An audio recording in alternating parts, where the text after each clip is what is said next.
guys, so as some of you may know, a couple weeks ago, I met Ed Sheeran.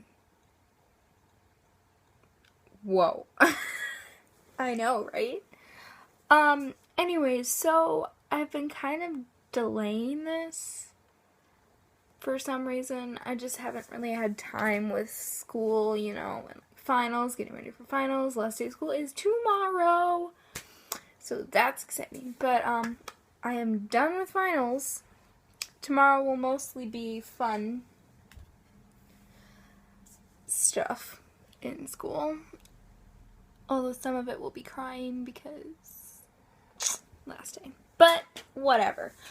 Anyways, so I just wanted to make a contraption collage video type thing with all of my videos and some pictures from the whole Ed Sheeran experience thing that I went to. So I'll have some videos in here of his performances and answering questions, and then I'll have some pictures that I took, and then finally the picture of me meeting Ed. So I hope you guys enjoy this, and if you've met Ed, comment below what you guys talked about, how you met him, stuff like that. If you haven't met Ed, I really just truly believe and want you to meet him one day.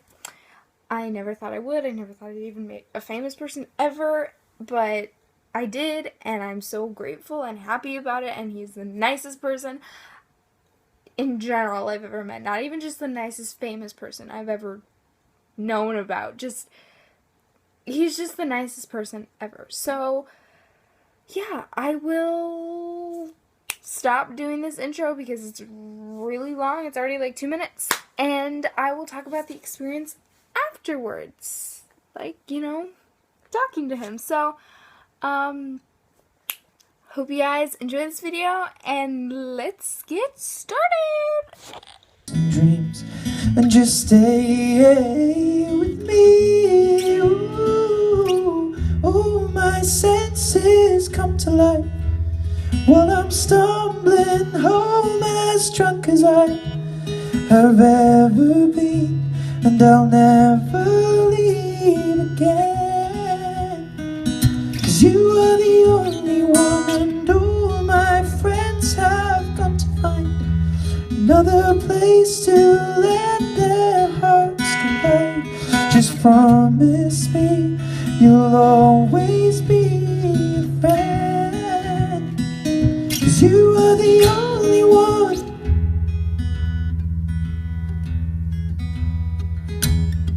Take my hand and my heart and soul, I will only have these eyes for you. And you know everything changes, but we'll be strangers if we see this through. And you could stay within these walls. Was the addition on, I'd released 11 independent projects before Plus, so Plus kind of felt, in a sense, like the greatest hits towards the fans that had been there for like four years, but it was the addition onto everything else, so it was like all of the best tracks of those EPs put on one album and put out there. So that was what Plus was about. But Multiply was always meant to expand everything. So expand the songs, the production, the ideas, the fan base, the places we play. Like, it was just meant to expand and multiply. So I guess the difference is it's bigger production, bigger song ideas, bigger sounds. My voice has improved since I recorded the first album. Because most of the first album was written and recorded when I was 17, and I'm 23 now, so there's like a 5-year growth in everything: guitar playing, singing, songwriting.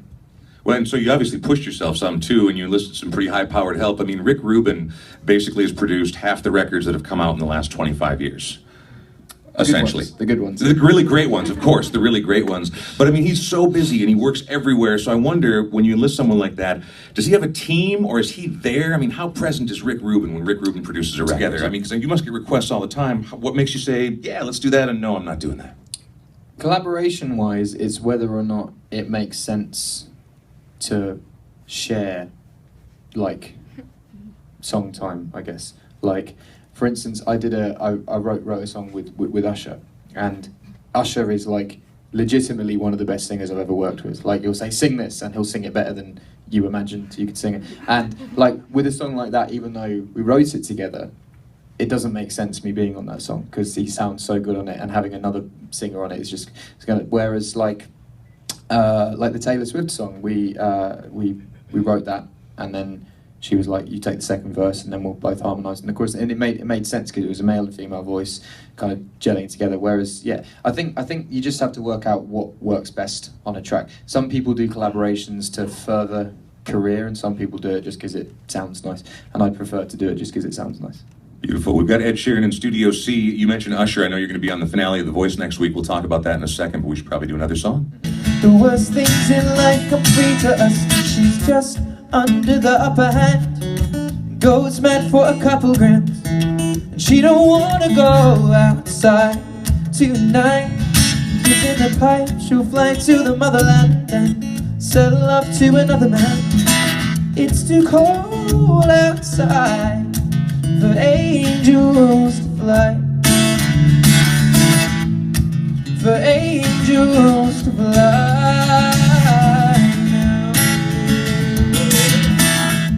Ripped gloves, raincoat, tried to swim and stay. At all, they've created a lot of opportunities and make dreams come true. The thing that I don't like in them is the false promise that dreams are going to come true. I think like everyone that goes on their shows, kind of the producers will just be like, yeah, you're gonna be massive, but they never say, when you get off the show, work as hard as you can, and then you'll be massive. Like there's one singer who went on the X Factor in England, and he was a really clever guy about it, because he kind of came off the show and was like, all right, I'm not gonna go and have a massive career, but what I am gonna do is I'm gonna go and play this holiday camp for 6 months straight and get paid 10 grand a gig. And he just like finished X Factor, rode off his fame, did this for 10 months, six months, got 10 grand a gig, bought a house, chills. So like, if you treat it like that, it's great. And if you treat it like someone like Ollie Murs or the One Direction lads or Leona Lewis, and you come off it and you work your ass off as well, that works as well. But I think just having the false hope and expecting it's going to happen can be quite toxic if they're young and you're telling them that they can have everything and then they come off and it's not there. So, but I think some are better than others. Yeah, I find X Factor and American Idol, although they found the most successful singers there, I personally watch them to see the bad singers personally. Whereas The Voice, you don't really get so much of that. You get more quality. So I think, yeah. The thing you said about hard work, I think, applies to everything in life, but it reminds me of somebody else who's going to be on the show with you next week, Ryan Tedder of One Republic, because, I mean, you've had a lot of success over the last few years, and One Republic is obviously enjoying unprecedented success, but the first time they were ever in this room, he talked about how, yeah, I mean, it's cool to be a rock star. You get to do a lot of cool things, you meet some great people, like your story about Rick Ross is one of my favorite things I've ever heard in my life. I have other ones that are even worse than that. Show up in the studio, bump out a couple of those, get your check, and off you go. He could probably get paid for that, to do that on someone's track. Oh, I'm sure he Because they does. just say featuring Rick Ross. It's Rick Ross. Boss. I'm going to pull a couple questions off Twitter. We reached out to our listeners earlier.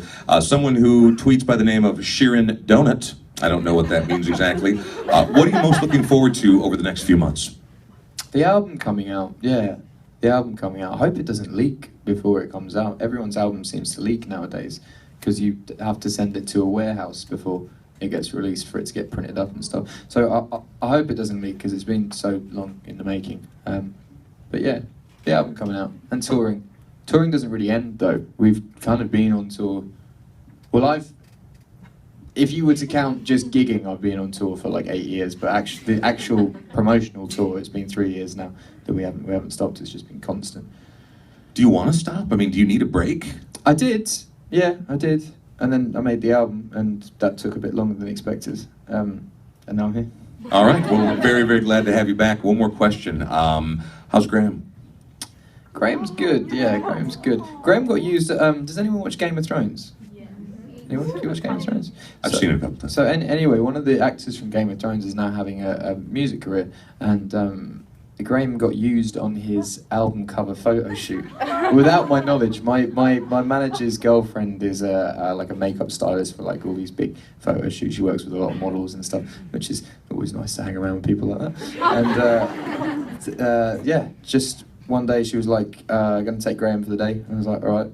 And she popped off with Graham and then came back and was like, yeah, he's like on the front cover of this dude's album now. So Graham's going to be... Actually, Graham's got like 106,000 Twitter followers anyway. Of course he does. I mean, well, I'm not surprised. For people who don't know, Graham is a very charismatic kitten that Ed rescued. He thinks he's a parrot as well, who just sits on your shoulder. And you know when cats are like in a car moving, but they stay totally still, but their bodies just move like that? So he's kind of on your shoulder as a parrot, but just kind of... Does Graham like your music? No. Graham's still got some street sensibilities about him. Like he's a proper hood cat. Like he's got there's Stanley and Suki, the two other cats in the house who are fully grown cats, and he just kicks the shit out of them. Right. But then he's cool and chilled and he's calm. He's relaxed. But if anyone steps on his turf, he'll cat their ass. Yeah. And the worst thing was, because he's a kitten and kittens are meant to eat kitten food because they can't digest cat food, but he would just steal the big cat's food and then shit everywhere. All like my pillow, my bed, the carpet, and kitten shit is not the one to clean up. Well, kittens are super cute, but that takes away a lot of the cute right there. Yeah, but he'd kind of do it and then try and cover it up, so he'd do it and then he'd just sit on it. But then so you'd have to get the wet wipes and then wash him, and yeah, just the first couple of weeks of his existence were messy ones and smelly ones. I always had to keep the window open because it just smelled of death.